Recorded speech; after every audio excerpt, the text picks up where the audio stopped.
Sir మా ప్రతినిధి సూరజ్తో మాట్లాడదాం. సూరజ్, అధికారంలోకి వచ్చిన కొత్తలో అంటే కారణాలు ఏం చెప్తున్నప్పటికీ కూడా హామీలు అమలు కావట్లేదు అనే దానికి కారణాలు ఏం చెప్తున్నా కూడా అధికారంలోకి వచ్చిన కొత్తలో అయితే నిజంగా పరిపాలన అనుభవం లేదు. సరే, కొంతకాలం అయితే ఏమైనా చేస్తారేమో అని ఒక ఆలోచనతో ఉన్నారు. కానీ ఈ ఇప్పటి వరకు కూడా ఒక జరిగిన ఉన్న టైంలో ఈ టైం పీరియడ్లో అన్ని గమనిస్తే గనక నిజంగా సమస్యలు పరిష్కరించే ఉద్దేశం లేదు ప్రభుత్వానికి అనే ఒక డౌట్ అనేది ప్రజల్లో మొదలైంది. ఎందుకంటే అన్ని విషయాలలో బాధ్యత రాహిత్యంగా మాత్రమే ప్రభుత్వం వ్యవహరిస్తుంది. ఎక్కడ కూడా ఒక రెస్పాన్సిబిలిటీ తీసుకోవట్లేదు ప్రజల సమస్యలకు సంబంధించి.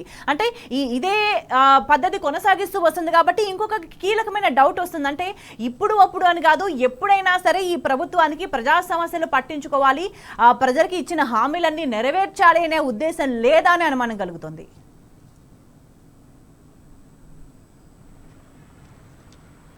ఎస్ ఖచ్చితంగా నిజం చెప్పాలంటే ప్రభుత్వానికి యాంపుల్ టైం దొరికింది. ఒకవేళ ఏదైనా ప్రజల కోసము లేదా రైతు సంక్షేమం కోసము లేదా ఇతరత్ర సంక్షేమ పథకాల కోసం ఏదైనా చేయాలంటే, ఆర్థికంగా పురోభివృద్ధి సాధించాలంటే ప్రభుత్వానికి సమయము సఫిషియెంట్గా దొరికిందనే చెప్పాల్సి ఉంటుంది. వీటన్నిటినీ తోసిరాజని ఇవాళ కేవలం కమిషన్ దందాలు లేకుంటే నిర్లక్ష్య వైఖరితో పాలన కొనసాగించో ఇవాళ పథకాలను వాళ్ళ ప్రాధాన్యత ఉన్న పథకాలనే ముందుకు తీసుకెళ్లేని దుస్థితిలో ప్రభుత్వం కూరుకుపోయిందని చెప్పాల్సి ఉంటుంది.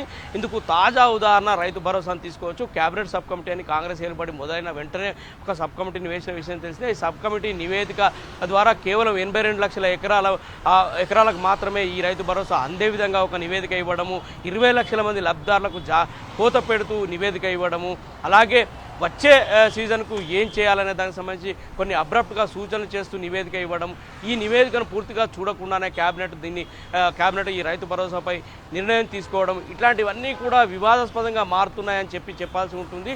కేవలం ప్రభుత్వ నిర్లక్ష్య ధోరణి వల్ల ఆర్థిక స్థితిగతులను సమీక్షించుకోకపోవడం వల్లనే ఈ దుస్థితి తలెత్తింది. ఖచ్చితంగా ఇవాళ ఈ దుస్థితికి కారణం పాలకులే.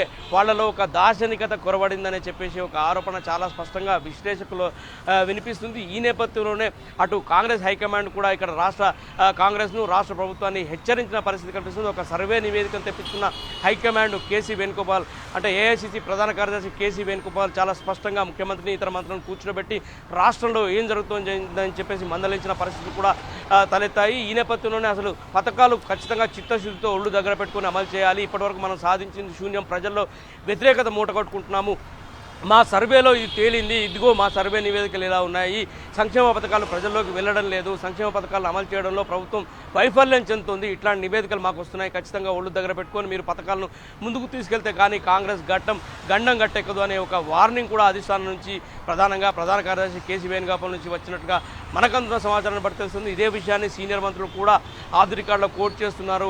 ప్రభుత్వ పనితీరుపైన, ముఖ్యంగా రేవంత్ రెడ్డి పనితీరుపైన వాళ్ళు కొంత అసహనాన్ని, అసంతృప్తిని వ్యక్తం చేస్తున్న పరిస్థితి కనిపిస్తుంది. వీటన్నిటి నేపథ్యంలో ప్రజల భవితవ్యంపైన ఇవాళ పెద్ద ఎత్తున రాజకీయంగా చర్చ జరుగుతుంది. ఎలాంటి నిర్ణయాలు తీసుకుంటే ప్రజా సంక్షేమం నెలకొల్పినట్లు అవుతుంది, ప్రభుత్వానికి ఒక విజన్ లేకపోవడం వల్ల ప్రజలు నష్టపోతున్నారు, మరి ఎట్లాంటి చర్యలు తీసుకోవాలన్న దానికి సంబంధించి కూడా తర్జన భర్జనలు జరుగుతున్నాయి. ఈ నేపథ్యంలోనే కాంగ్రెస్ పూర్తిగా వైఫల్యం మూట కట్టుకుందని చెప్పేసి అభియోగం వ్యక్తం అవుతుంది. స్వేచ్ఛ.